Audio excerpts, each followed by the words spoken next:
மனுஷங்களே இல்லாத பாலைவனத்துல பெரிய பெரிய கற்கள்லாம் தானாவே நகர்ந்து போயிருக்குது. இது கற்பனை இல்லை, உண்மையாவே நடந்த மர்மம். உலகத்துல ரொம்ப சூடான பகுதியில ஒண்ணுதான் அமெரிக்கால உள்ள டெத் வேலி நேஷனல் பார்க். இந்த பாலைவனத்துக்கு நடுவுல தான் ரேஸ் ட்ராக் பிளேயா அப்படின்னு அழைக்கப்படுற தண்ணியே இல்லாத ஒரு ஏரி பகுதி இருக்குது. இந்த இடத்துல உள்ள தரை எந்த மேடு பழமுமே இல்லாம சமமான நிலப்பரப்புல இருக்கும். ஆனா இங்கு கிடக்கிற கற்கள் எல்லாம் பின்னாடி நீண்ட கோடு போல பாதையை விட்டுட்டு நகர்ந்த தடயங்கள் கண்டுபிடிக்கப்பட்டிருக்கு. இதெல்லாம் வெறும் சின்ன சின்ன கற்கள் மட்டும் இல்ல, கிட்டத்தட்ட 20-30 கிலோ எடையுள்ள கற்கள் கூட இப்படி நகர்ந்து போயிருக்குது. இதுல அதிசயம் என்னன்னா, நகர்ந்து போன இந்த கற்களுக்கு பக்கத்துல எந்த மனுஷனோட கால் தடமோ அல்லது விலங்குகளோட கால் தடமோ இல்லவே இல்லை.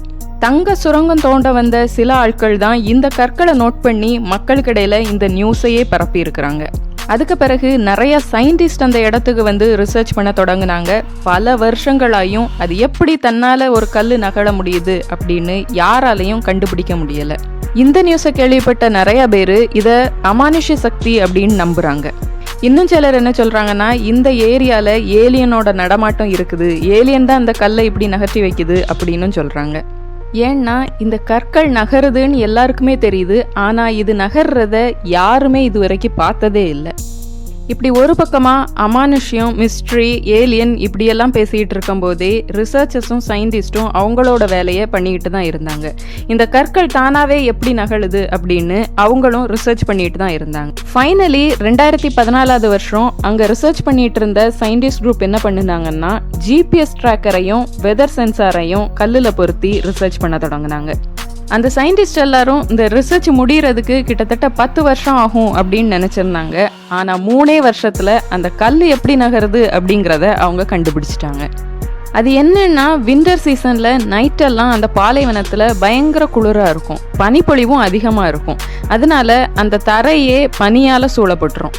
அதுக்கப்புறமா காலையில சூரிய வெப்பத்தால இந்த பனியெல்லாம் உருகி தண்ணியா மாறுது. அதே நேரத்துல பலமா காற்று அந்த பாலைவனத்துல வீசும்போது அந்த மெல்லிசான தகடு போல இருக்கக்கூடிய பனிக்க மேல இந்த கற்கள் மெதுவா அப்படி நகர்ந்து அந்த ட்ராக்கையும் உருவாக்கிட்டு நகர்ந்து போறதா அவங்க கண்டுபிடிச்சிருக்காங்க. இதை அவங்க பிராக்டிக்கலி ப்ரூவ் பண்ணியும் காட்டிட்டாங்க. ஸோ இப்போ இந்த ரிசர்ச்சால அந்த பாலைவனத்துல எந்த ஒரு அமானுஷ்யமோ ஏலியனோட நடமாட்டமோ இல்லை அப்படிங்கிறத சயின்டிஸ்ட் எல்லாம் ப்ரூவ் பண்ணி காட்டிட்டாங்க.